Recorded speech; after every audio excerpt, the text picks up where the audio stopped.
Hello, everyone. Welcome to our channel. I'm Mark. And I'm Rob. And today we're going to talk about Indiana Fever's frustrating win over the Minnesota Lynx, 81-74 last night.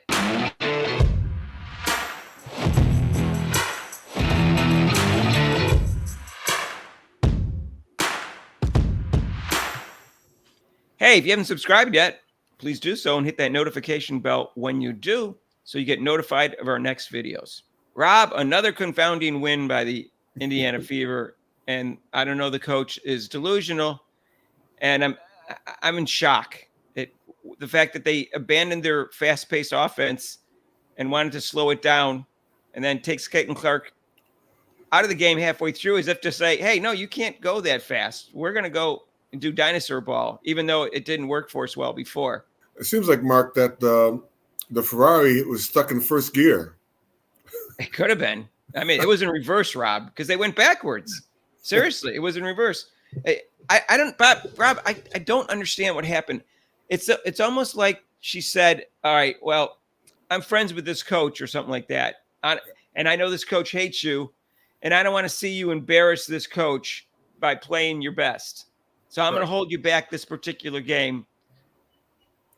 I don't know. I have no idea what's going through her head. It makes no sense whatsoever that suddenly she wanted to do this. Yeah, I don't know what. I mean, I would love to see the board of her game plan was, and see the players' reactions. Like, okay, you guys, I know we were running the ball, doing fast break, and that worked really well.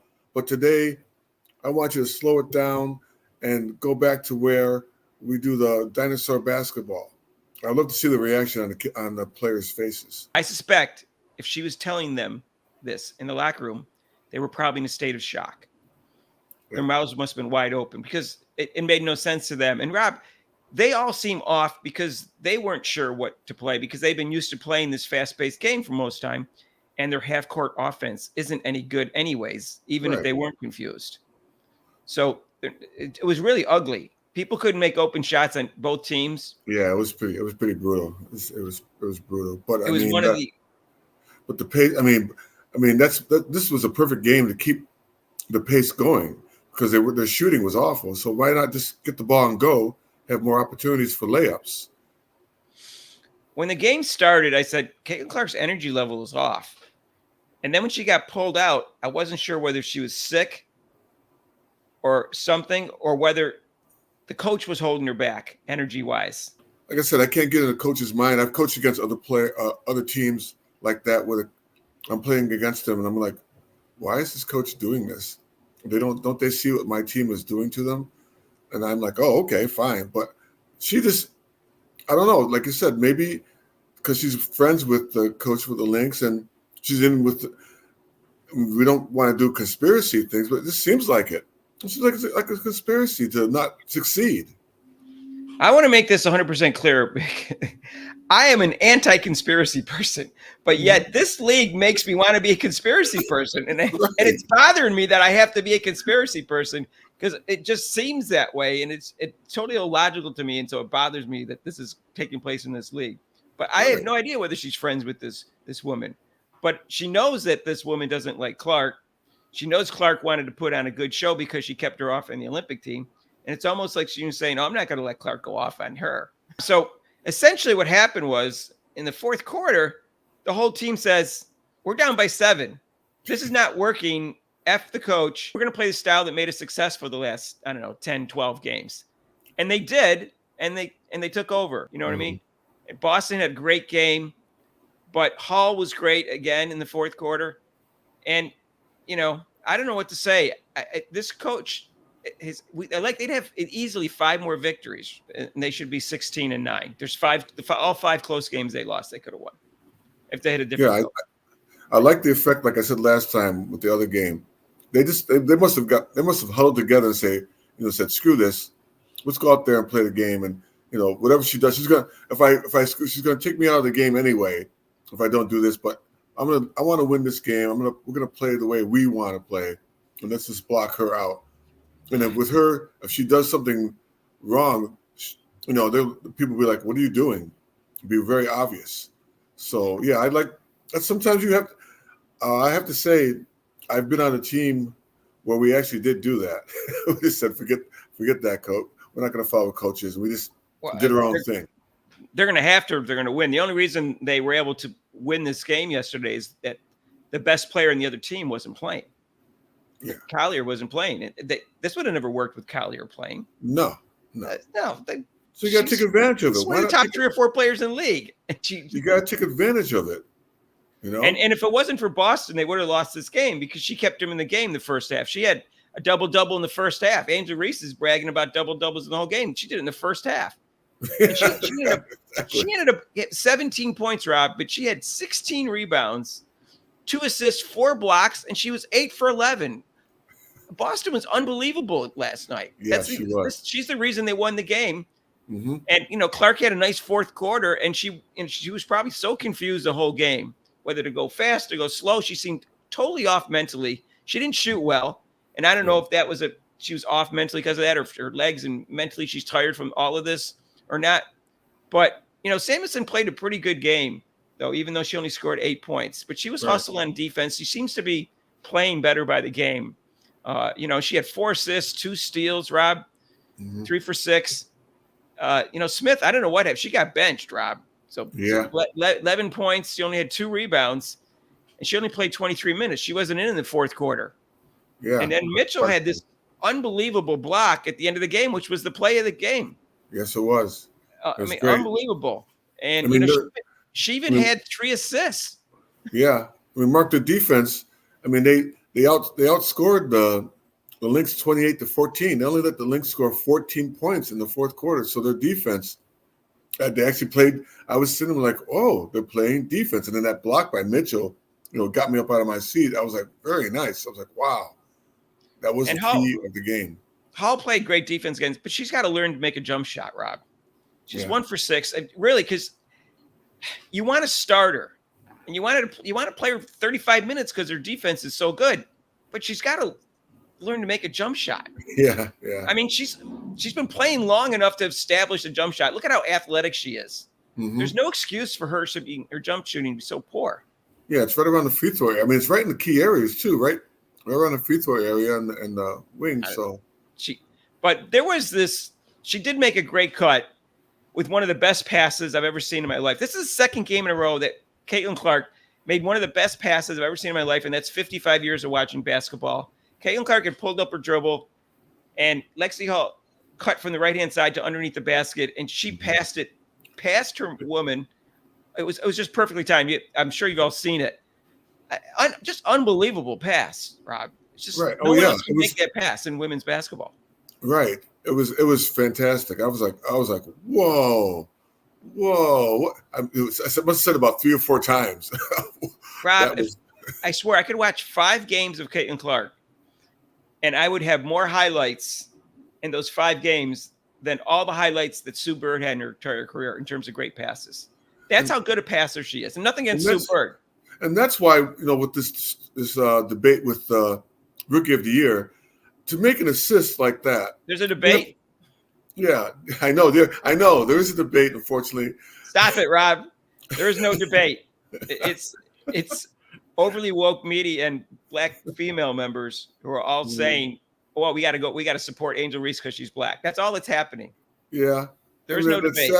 It's sad because to make an assist like that, if someone's all over you and you pick, and she did it perfect. She pivoted, person underneath her defender's hand, Hall cut to the basket by her man. That pass was just fantastic. I'm sorry, that was a fantastic pass. And don't get me wrong. Clark didn't look like Rookie of the Year the first 3 quarters, but her coach had her totally confused.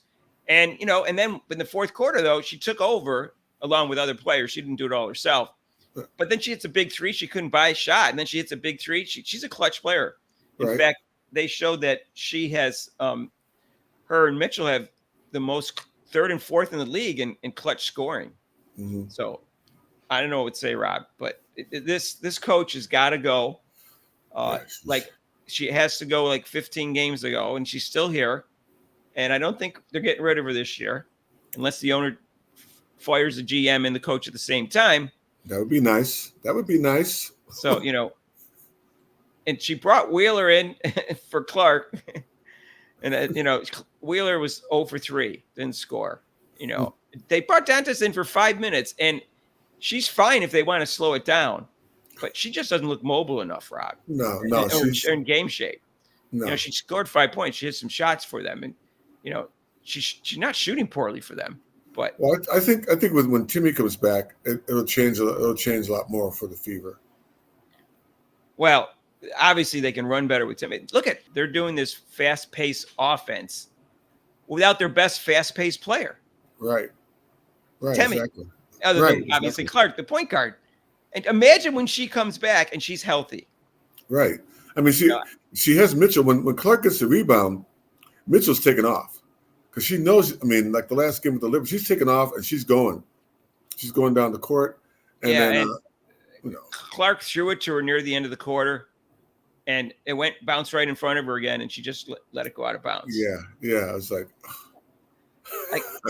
how can the best athlete in the team not catch the ball and not judge a ball that's being thrown to her? I'm flabbergasted by that.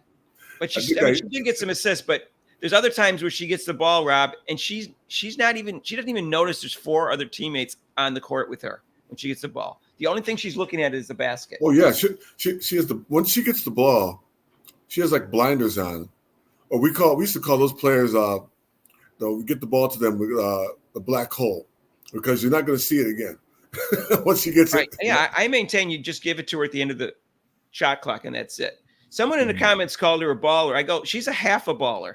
She's a one-on-one baller, but she has no concept what team ball is. Mm-hmm. She doesn't. She really, I mean, 99% of the time. Obviously, she got some assists, but that's rare for her. So, I'm flabbergasted. This coach, I can't wait to hear what she actually said to Caitlin Clark when she pulled her off the court. Right. I guess we'll never find out until Caitlin Clark writes an autobiography. But I'm dying to know what she said to her. I'm dying to know what she said to her lots of times where she wanted to go slow and Clark wanted to go fast. I mean, Mark, we have people on our comments that want her to just leave the team, like just leave the team or just ignore her and just play. Don't listen to her. Right, exactly. But you saw when she wasn't put into the post every time, she took her out. I'm assuming she took her out. I don't know. I don't know if there's any indication that she was not feeling well or anything, but she had low energy. And I think it's because she was pissed off that she couldn't play the offense that she knew was best for the team. She's 10 times smarter and knows 20 times more about basketball than a coach who's 47 years old. And she's 23 years old. Oh, definitely. I'm in a state of shock. Those first 3 quarters, I didn't even want to watch the game.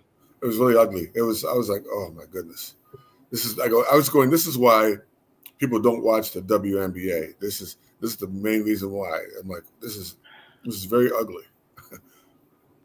Anyways, let us know what you think down below in the comments. Because I can't figure it out. I can't figure out why a coach would do this. And I'm scared because they're playing a game against the last place team on Wednesday night. They might lose. And I'm scared that she's going to try to play this ball and they're going to blow the easiest game of the year.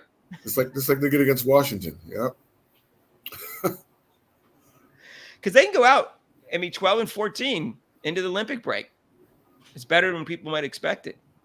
Right. Again, if they're 12-14, they should be 17-9. Rob, with a real coach, they could be 17-9 going into the break. So they'd be fighting for 4th and 5th place, which is exactly where they want to be because they don't want to play the Aces, the Sun, or the Liberty in the first round. Those are the 3 best teams in the league. So that'd be pretty cool. They could actually win the first round and get good playoff experience. Of course, they'd probably lose the next round, but that'd be great playoff experience to have 2 playoff series underneath the belt. Right, exactly. Anyways, let us know what you think down below in the comments. Make intelligent, non-insulting comments. And if you haven't subscribed yet, what are you waiting for? Hit that notification bell when you do so you get notified of our next video. And we'll be live Wednesday night at 7:30. It's on ESPN against the Dallas Wings. And we have a live show every Monday, except for major holidays, from 6 to 8 Eastern time, except for the 2 weeks during the Olympics, because we're going live from 2 to 5.